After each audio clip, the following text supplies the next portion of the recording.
I'm gonna start with a quick update. We started making travel arrangements to leave Turkey, whether it's temporarily or permanent. Right now, we are not sure. We just need to get out at this point. The measures here have been the most extreme of any other places I have been reading about, I have been watching, listening to. It's let me put it this way. Okay, my daughter who's under 20, she's 11, and my husband who's over 65, they haven't been able to set foot outside the house, our door, for the past 50 days. That is 50. This is for anything, whether it's for shopping, they cannot get out of the door. In fact, I got a ticket for having my daughter in the car with me, and she was not planning to get out of the car because I had to pick up a few things from the market nearby.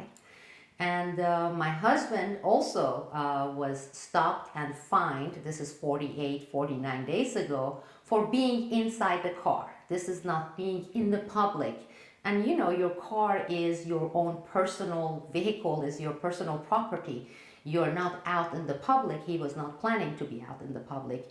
So we have been all fined, and it starts with this fine, and then they double the fine for the second time, and for the third time you go to jail. Okay, so that's the rule here.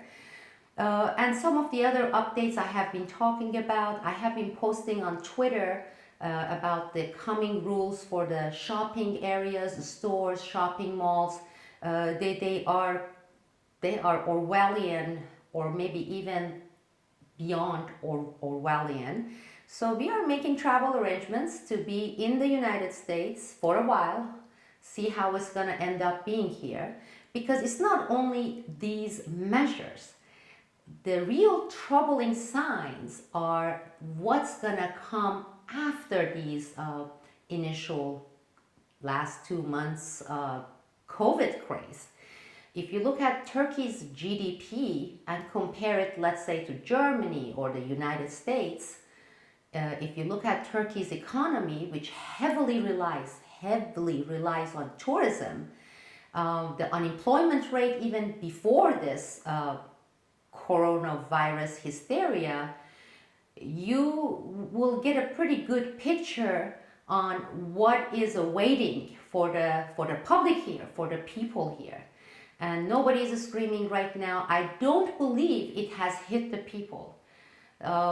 It's gonna hit it, and it's gonna hit the people here once we get to June, July period, and that's when we're gonna see some reaction. Because currently it is the opposite. Everybody wants more lockdown. This is great. We shouldn't get out. And everything we are reading, that's what they are saying on the newspapers, these scary reports, and they're being exaggerated far more here than anywhere else I have seen. And I have been reading, I have been watching in several languages, okay? So that's all I do. That's part of my life. That's part of my job. I read news, whether they are from alternative sources or mainstream media. Anyhow, we are making arrangements, and hopefully we will be out of here by the end of May, because some of these flights are supposedly going to resume. And as we are looking at the final destination in the United States, because our current home in Oregon, it's rented. We rented that house and we came here as expats and rented a house here. So not only that, we don't want to go to Oregon. In Oregon, the governor has declared lockdown all the way till July 6th this year. And Oregon happens to be one of the states where the craze level is absolutely highest. So forget about Oregon. So what are we looking at when we are looking at all this criteria? Where are we going to go? You got it. We are looking at the remaining 4, 5 still American states in the United States. I have a list here. I think there is South Dakota, Georgia, Wyoming, to a certain degree Florida. Somebody mentioned New Hampshire. I haven't checked that one out yet. And that's pretty much it. That's it, people. These are the states that have these are the states that have stood, their grounds. And kudos for these local governments and the people of these states to say, no, this is not going to happen here. And guess what? I don't know why people are not constantly talking about the comparison of the supposed death rates, the disasters between the crazy states like, let's say, Oregon, New York City, let's say in San Francisco, and places in Georgia and in Wyoming and in Florida, to say, hold on a second. These people, they held on to their common sense. They didn't go wacky, okay? They didn't go crazy. And contrary to what the mainstream media predicted, okay, very loudly, saying that there will be millions of body bags coming out of Georgia. They are butchers. There are going to be millions of people dying in Florida because they are not going with these extreme lockdown measures. Well, now that the numbers are not supporting all these predictions, all these sensationalized predictions, there is not a peep about that. Nobody's talking about that. Okay, as I was looking for the remaining American states, real American states to go to, it occurred to me again very strongly, that, wow, the founding fathers' common sense and their wisdom brought us this, at least for these 4 or 5 states that we have. In other countries, what you see is the uniform policy. There is no difference of which city really you're in or what part of the country you reside in. This great treasure that was given to us, handed to us, okay, by our founding fathers for the past almost 100 years, but then in this accelerated pace for the past 40 years, been getting eroded, taken away. States have been giving away their rights, slowly but consistently, continually for the past several decades. And one of the ways that this has been made possible or led to its acceleration is by the feds, the federal government, trying to hook these states, all the United States, our 50 states, to be economically so dependent upon the federal government. These federal grants that all these states get, if they comply and do this particular Fed rule, then, let's say it's with Common Core, they will get this many $1 million per year for their schools. If they do this and this and that per federal government guidelines, then they're going to receive these tens of millions of dollars per year. So, over the years, over these decades, states have become accustomed to, used to, conditioned to become so dependent upon these federal government handouts, okay? And as we all know, as it's the case with anything, money never comes without strings attached. So if the federal government gives these millions of dollars to these states, the federal government, our central government, wants these states to do as the federal government asks, as the federal government demands, as the federal government says so. Okay? Very simple. So now we have 4 or 5 states in the United States who have exercised what constitutionally is really their rights. and based on this notion of separation.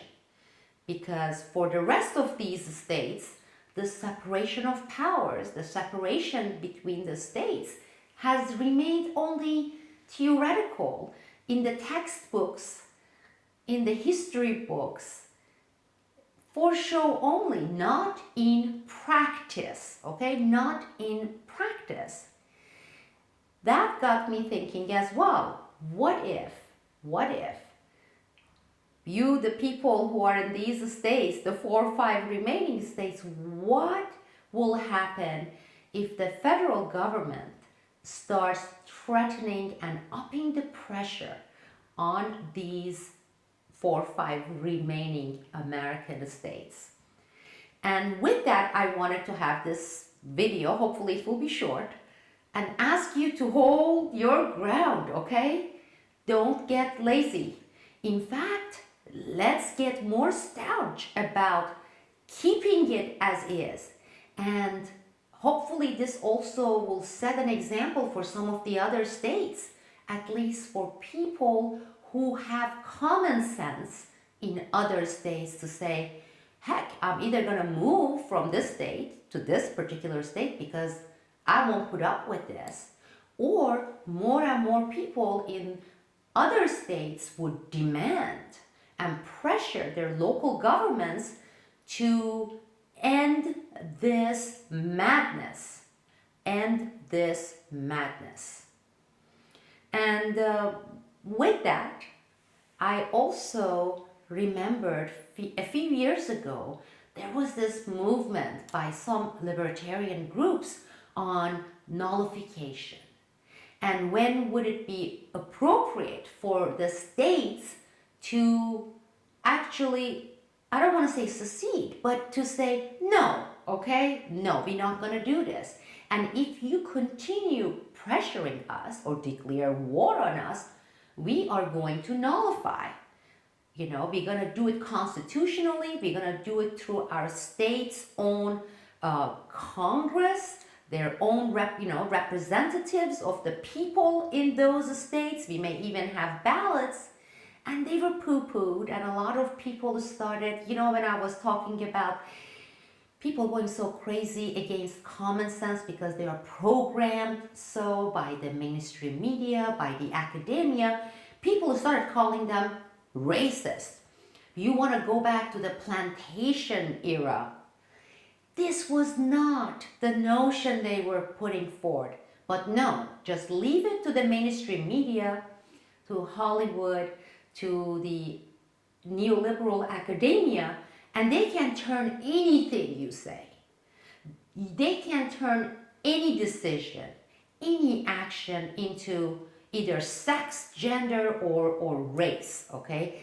This is the wave they've been riding for 45, 50 years, riding the race baiting wave, the gender baiting wave. And unfortunately, a lot of people fell for it without thinking, without really commonsensically thinking about what notion was being talked about. People, they wrote it off because they read it in the media, because they heard it from their gobbledygooker professor in gobbledygooky university, that anybody who talks about these notions is a sexist, racist, I don't want to cuss here, but you get the gist of it, don't you?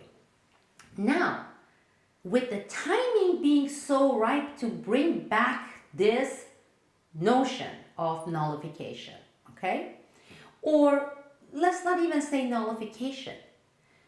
Using this craze as an opportunity to concentrate on our local governments, on our states, and say, based on what we experienced, based on what we are experiencing, and we don't want to experience this again, we need to regain our original intended constitutional rights on separation of states.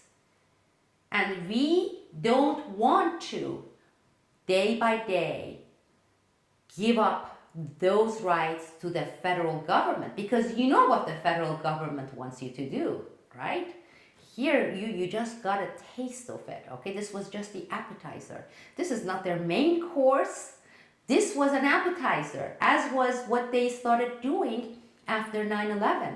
I remember after 9/11, there were some states, including Florida, who said with these pat-downs and basically unconstitutional search and seizures in the airports, okay, without any probable cause, we don't want to allow these federal government's TSA goons coming in there and putting our people in our state through this crap, okay? We don't want it.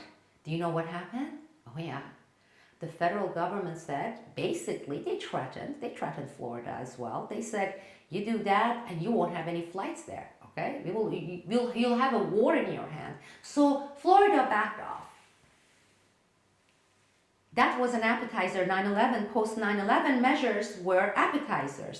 They told the public originally that they were going to have these fundalings and search and seizures in the airport, the hell that they are putting the people through, temporarily for the duration of the blinking red, color-coded alerts during these alerts.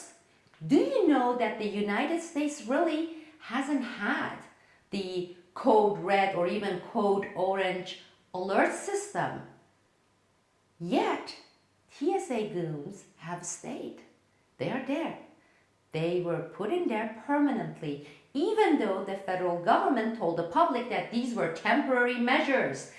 These were extreme measures taken during extraordinary times, because you have to take extraordinary measures during the extraordinary times. Well, they became permanent. Now they have put these fascistic measures because they are saying these extraordinary fascistic measures are due to these extraordinary circumstances caused by the bug, the mighty bug, coronavirus. But a lot of these will be permanent, as we saw with post 9/11. Here we are almost 20 years later, same thing. And now, my question, that's one of my questions that you're going to hear right now. One of my question is, what the heck happened to that Nullify groups, okay? That I haven't heard a peep from them. Here is a great opportunity. You know how they say, life gives you lemons? Go ahead, make lemonades. Try to make lemonades out of it. Well, these horrible, nasty lemons under coronavirus have been thrown at all of us. And maybe this is an opportunity that will force us to make actually some lemonades out of it, to regain some of the state rights that were given up throughout the last few decades. Yet, this group, these so-called libertarians, they're missing, MIA. Why? Are these people, or I'm just asking, I'm not accusing here, I'm just asking, are they the same as the other neoliberal PhDs and fellows who are now hiding in their mansions, in their villas from coronavirus? Or did coronavirus get their tongues? They're not out there, I'm not hearing them.